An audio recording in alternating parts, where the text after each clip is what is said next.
Chapter 18. "You're a goblin," said the human girl, sounding strangely aggrieved, as if she had been expecting someone else. "Goblin," said Nasilka. "Yeah, absolutely. Born and bred. You can tell by the feet, right?" She held up a foot. This was not strictly necessary, as any idiot could have identified Nasilka as a goblin at 100 paces. But while the girl was looking at her foot, she was not looking at Murray, who had damn well better be hunkering down behind a pew and pretending to be a prayer book. "It wasn't supposed to be goblins," said the girl. "Oh, sorry," said Nasilka. Nasilka was not going to go for her club. It would probably be sensible to go for her club. And she knew this human was going to be bad news. Innocent bystanders did not make pancakes while surrounded by the piled dead, but it was surprisingly hard to hit a kid who wasn't doing anything but staring at you. Even a human kid. "I'm going to regret this later," thought Nasilka. "I know I am, but I'm still not going for my club. What am I? I am stupid. Why am I not going for my club?" "So, are you here all alone?" she asked. "Oh, yes," said the girl, a faint tremor in her voice. "The wizard came and it was horrible. All those people." She put her face in her hands and her hair fell down over it in a perfect picture of misery. One that Nasilka did not buy for a second. She supposed it was possible that it was just because humans were their enemy, but all her sergeanting instincts told her there was a little too much practice in that delivery. If a new recruit had come to her with that kind of theatrics, she'd have knocked him down and had Thumper sit on him until he told the truth. "I'm an orphan," sobbed the girl. "So am I," said Nasilka. "We could bond if you like." Somehow she didn't think the little girl was going to take her up on the offer. "The wizard said these words." "Wizard, huh?" She folded her arms and leaned against the back of the pew. She was pretty sure the girl was watching from behind her hands in that curtain of hair. "Where'd he go?" "It was so awful. He said these words, and all those people." "Yeah," said Nasilka. "Yeah, you said that bit already." She caught a glimpse of Murray peeking out behind the pew and gave him a death glare. He had the grace to look ashamed, mouthed, "Sorry, Sarge," and pulled back out of sight. "He left," said the girl, sniffling. "And then everybody was dead, and my brother was gone, and I was all alone." "He overlooked you, then?" Nasilka began wandering down the aisle towards the altar, anything to get her eyes away from Murray. Maybe he'd be able to slip out the door, not that she could trust him to do anything so sensible. I think so." The girl took her hands away from her face. "Please, you must save me. Take me away from here before he returns."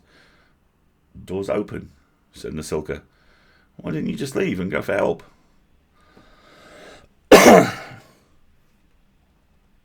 "Leave?" This clearly took her by surprise. "Didn't rehearse that part of your speech, did you?" "Well, I'm just saying, it seems a bit weird to stay here and make breakfast while you wait for this wizard of yours to come back." The girl's eyes narrowed. "You're not very nice," she said. "It's been horrible, and I'm the sole survivor," said Murray, who had never in his life been able to resist correcting someone's grammar. Nasilka winced and wondered when he'd taken out the useless earplugs. Murray coughed apologetically and stood up. "And you're actually not," he said. "There's at least one old guy in a little house on the edge of town who could probably pull through with a bit of water and some tending." "What?" This information, somehow, did not seem to gratify the human at all. "Old Man Houghton." "How?" Her face smoothed out, and she said in a much different tone, "Oh, that's wonderful, of course." Nasilka and Murray glanced at each other. "You don't know. It's been horrible," said the girl, and burst into furious tears. "Are all human civilians this wet?" Nasilka didn't much like humans to begin with, what with the whole taking her homeland bit, and lately the always trying to kill her bit. But she'd give the human soldiers this: they didn't cry at you. Not until you cut the legs off, anyway, and that didn't count. Sarge, said Murray. The human sobbed. Yeah, there. Yeah, you've suffered so terribly. Excuse us a minute, said Nasilka, grabbing Murray by the arm.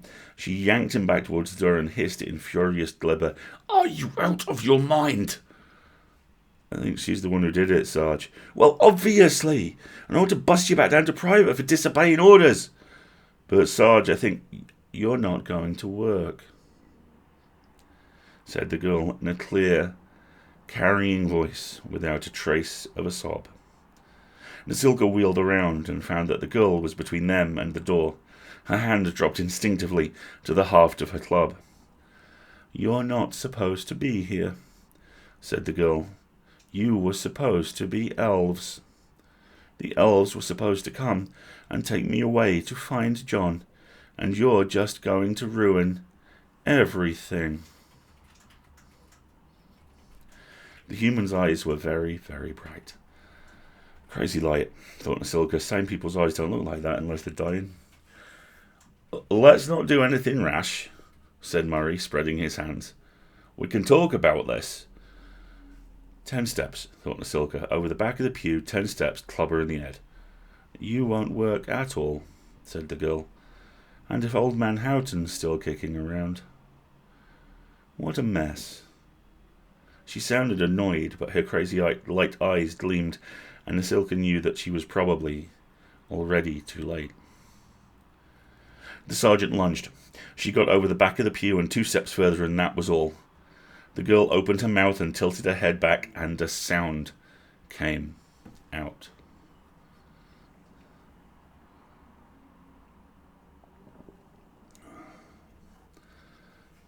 It was that maddening half-heard conversation sound, but louder and more painful and closer.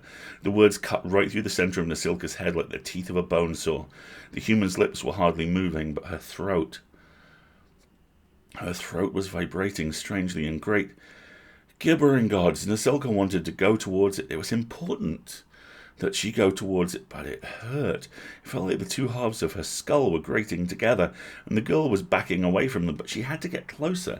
So perhaps if she could just hear what the voice was saying, the horrible grating in her head would stop, because if it didn't stop, the bones in Nasilka's ears were going to shatter, and she was going to go deaf. And why was she moving so slowly? Because the girl was backing out the door, but her feet seemed to stick to the floor, and Murray was moaning. She wanted to smack him because the moaning was making it harder to make out the words. And oh gods, why hadn't she used a club when she had the chance? And then Blanchett brought his club down on the back of the girl's head.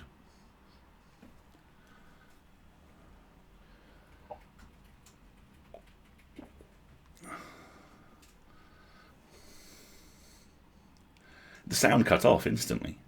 There was a thump as the human wizard, and she could not have been anything else, folded up and hit the ground. And Nasilka heard herself cry out in anguish and relief. So did Murray. She staggered to the door and looked out. The one-eyed teddy bear bobbed atop the helmet. Sorry, Sarge, said Blanchett, but he said you needed some help. Oh, God. Oh, tell him he's promoted, rasped Nasilka. I'll get him some stripes. He'd like that, Sarge.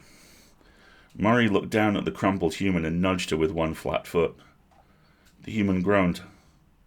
You didn't kill her? He said. Was I supposed to? Might have made things easier. What are we going to do now, Sarge? Nasilka looked at the unconscious wizard, looked at the pile of bodies, looked up at Murray, and was spared any kind of decision, because at that moment the Rangers arrived.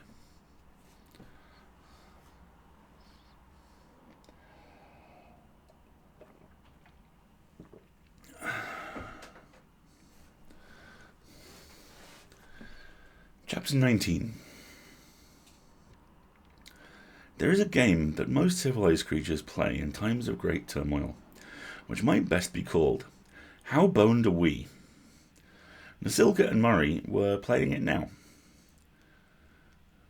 We're boned, said Murray. Yeah, said Nasilka. They're going to think we did all of it. Sings to trees will set him straight. If they think to ask him, that's true. And there's no chance they'll believe the kid did it. Don't look like it, no. So we're boned. Yep. Blanchett was sitting this one out, since the elves had taken their weapons, and his fanged orc helmet seemed to qualify. Without the bear, Blanchett was silent as the grave. Nasilka had made an effort. When she'd been kneeling in the mud with a sword held near her neck and an elf had been trussing her up with grim efficiency, she said, "That bear is one of my men. I demand that you treat him with the custody... I demand that you treat him with the courtesy due to a prisoner of war."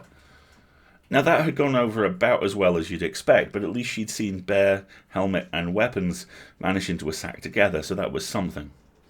Leave no soldier behind, after all. They hadn't been killed on the spot, and that was also something. She was pretty sure the goblins were considered generally too incompetent to pull off something like this. Yeah, pretty sure. Fairly sure, anyway. Reasonably hopeful. She told them the kid was a wizard. She wasn't sure if they'd listened. Probably not. They'd whisked the girl away somewhere, and realistically the three enemies of the state standing in the town full of bodies, having just clubbed one of the last survivors, were not the most credible of witnesses. They had been removed from the village and dropped in a sheep pasture about a half-mile distant. Somebody had set up a tent, and she could smell a fire burning on the other side of the hedgerow. A silent elf with a crossbow was standing guard. "Do you speak this language?" he had asked. He had asked probably the same question 3 other times, in what sounded like 3 other languages, but Nasilka didn't know any of them. She was interested to note that it was not the language the human had spoken, so perhaps the races did not have that much contact at all. "Yes," she said. Murray nodded. Blanchett stared into the distance. "Good. I am very angry. If you attempt to escape, I will be very glad to kill you. Do you understand me?" They nodded. "We didn't do it," said Murray hopelessly. "You will have a chance to speak to Captain Finchbones in your defence," said the elf, and then walked 5 feet away and became communicative as a stone. "Oh, we're boned," said Murray glumly. "Yep. Think we can escape?" "No. If the kid does the thing, then we will break our necks trying to get to her, most likely, if we don't get trampled by them, unless it doesn't work on elves." She looked at their captor. His hair was perfect. Just perfect. You could braid enough coup markers in that hair to account for a small berserker nation. They sat in the sheep pasture, and they watched the sun crawl across the sky. Nasilka tried to engage Blanchett. "Blanchett, can you hear the bear?" No response. "Oh, great grim gods, what if his brain is melted? What if this is what drives him over the edge?" "Sorry, more over the edge." "Blanchett, I want you to listen to me. The bear is on a very important mission. He's doing reconnaissance. You need to stay with me until the bear reports back. Do you understand?"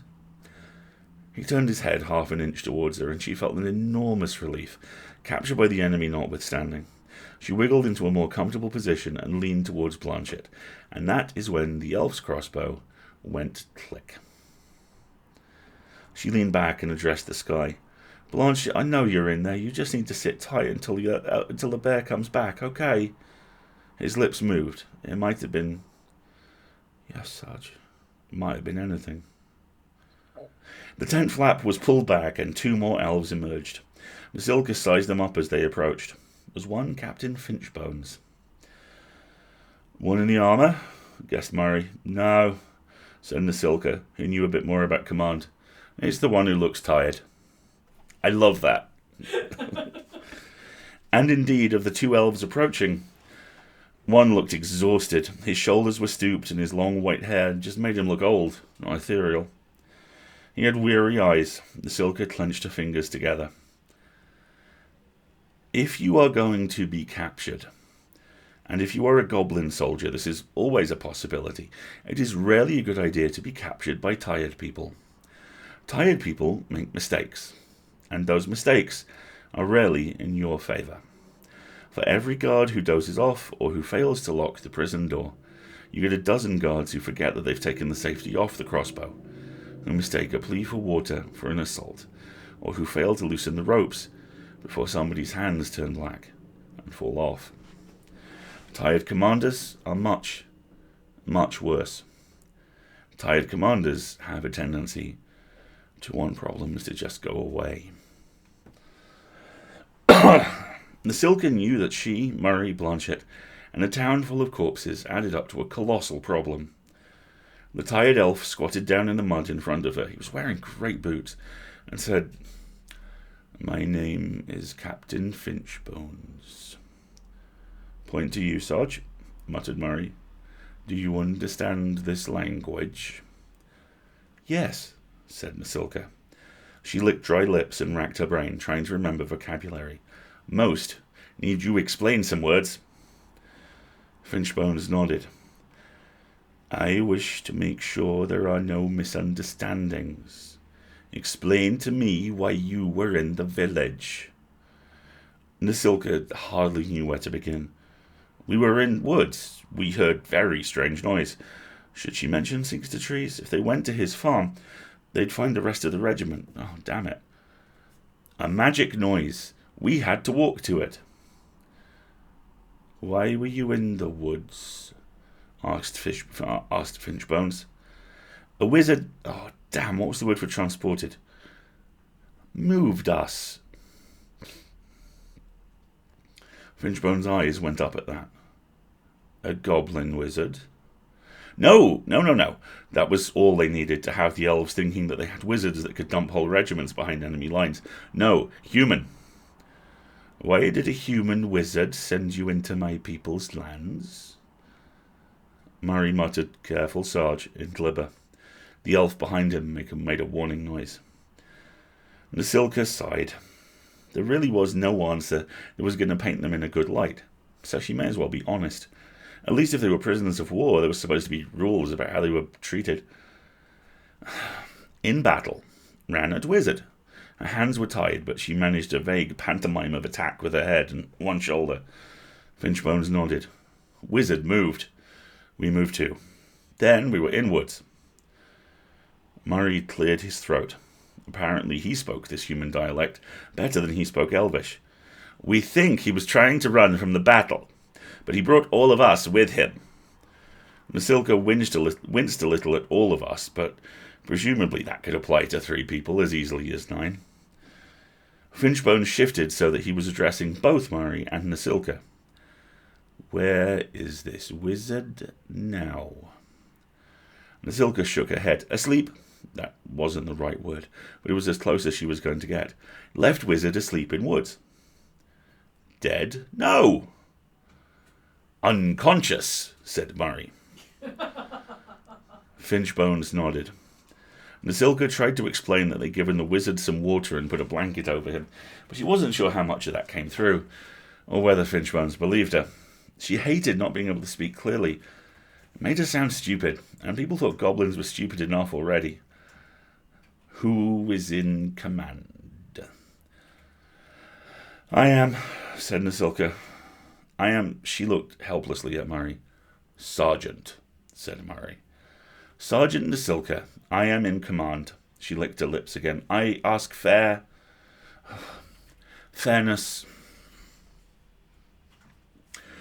Treatment of soldiers, prisoners of war," said Finchbones. Nasilka nodded. So did Murray. Finchbones steepled his fingers.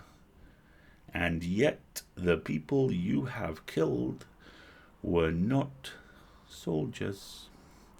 "Did not kill people," Murray said. "The village was like that already dead." "Days," said Nasilka. "Many days dead. We only 3 goblins." She jerked her chin at Blanchett and Murray. "You were found standing over a girl with a club," said Finchbones grimly. "Making pancakes." Part of Nasilka was enormously gratified that the elf could see just how insane it was to make pancakes while surrounded by dead people. This was largely mitigated by the fact he thought they were her pancakes. "Not us. Girl." She is a wizard," said Murray. "She made the noise." Nasilka... Sorry. Did you read the chat? No, I was just I've accidentally amused myself by the fact Murray is a continuity announcer in a different language. I imagine him saying unconscious, like Bartholomew says. Bartholomew in Spaceballs. Yes, he has no concept of tone or emphasis. It's all no. I would like chips, thank you. Please behold my vocabulary. Exactly. Nasilka stared up into Finchbone's eyes, willing him to believe her. Because if he didn't, well, it was going to be unpleasant for the goblins in the short term, and it was going to be unpleasant for literally everybody else in the long term. Finchbones made a non-committal noise and stood up. I am not sure that I believe you. Nasilka sighed. Wouldn't believe either, she said. Hear magic noise, then believe. By then it will be too late, said Murray. Finchbones lifted his other eyebrow. You will be brought water, he said. Do not try to escape. Would you like some tea, darling?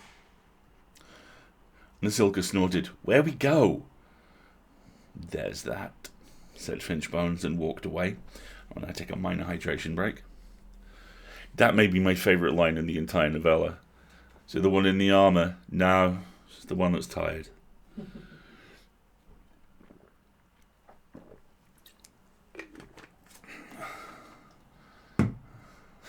Unconscious.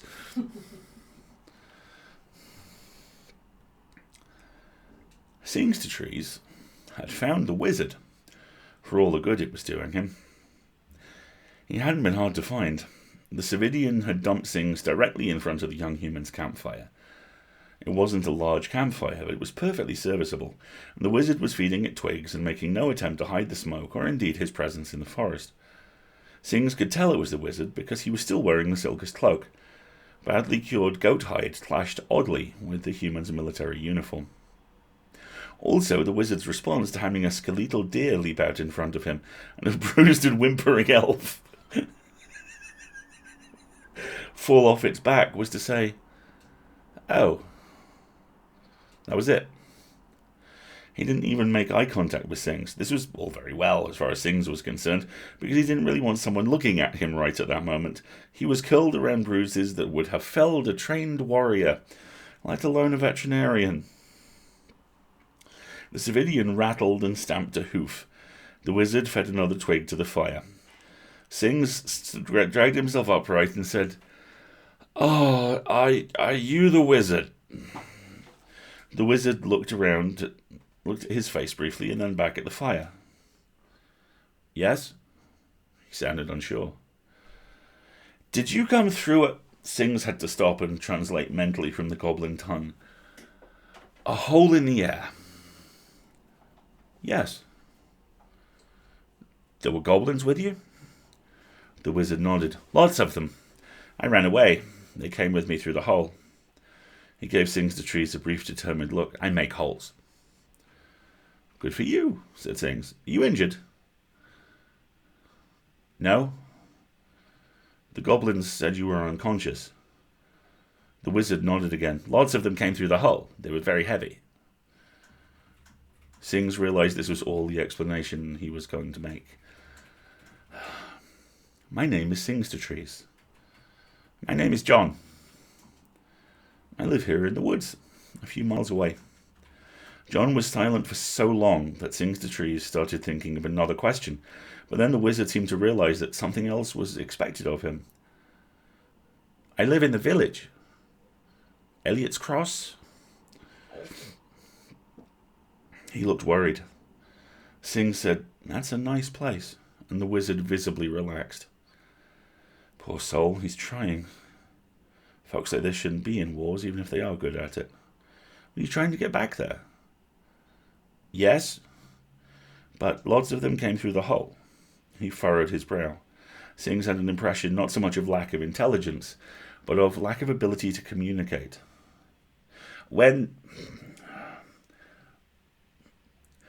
too many go through the hole won't go far. I understand. I think, said Sings. Elliot's Cross is what the humans call their village, isn't it? He was trying to escape the battle and go back home, but when the goblins fell through, he only got part way there, and it took so much energy it knocked him out. Makes sense, I guess, as much as anything with magic makes sense. There's some very strange magic happening in the woods around here, said Sings. It attracted the Cividian. He nodded to the stag. It rattled. Okay? Again, that inquiring lift at the end of the word. John darted a look at the elf's face again. Is he asking questions? He doesn't seem hostile. He just seems confused. It isn't me, said the wizard. Not a question, this time. It's bad magic, said Sings. It is? He met the elf's eyes with an expression of naked entreaty. It reminded Sings for a moment of a troll. All good nature and confusion. And then Sings had it. And his heart broke a little for this man because he realized that's what he was asking. He knows he's supposed to react somehow when I tell him these things, and he doesn't know the right thing to say. This poor, baffled soul. Worst case of magic I've seen in a while, and if Nasilka's right and he's able to kill people with that blue stuff as well as make holes, then nobody's getting too close to him to teach him what's normal.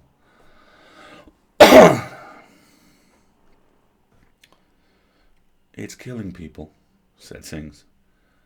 It's bad. We don't like it. The wizard nodded once firmly as if committing this to memory.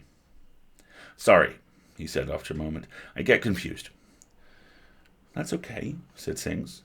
If I tell you about the magic, can you tell me if you know anything about it? Yes, sir. He lowered his head slightly and pulled the goblin cloak tight around his shoulders.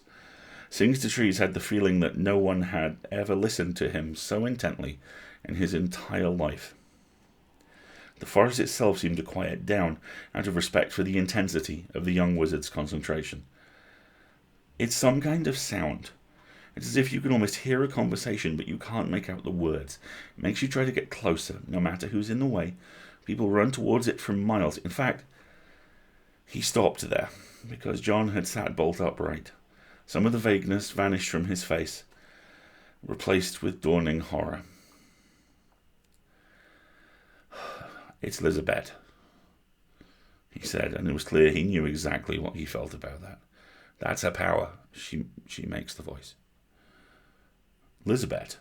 Now Sings to Trees was the one who didn't know how to feel about something. Who's that? My sister, said John. We have to find her, sir. He didn't look vague at all now, just very worried and very determined. It's very important that we find her at once, sir, before something terrible happens. And we'll leave it there for tonight.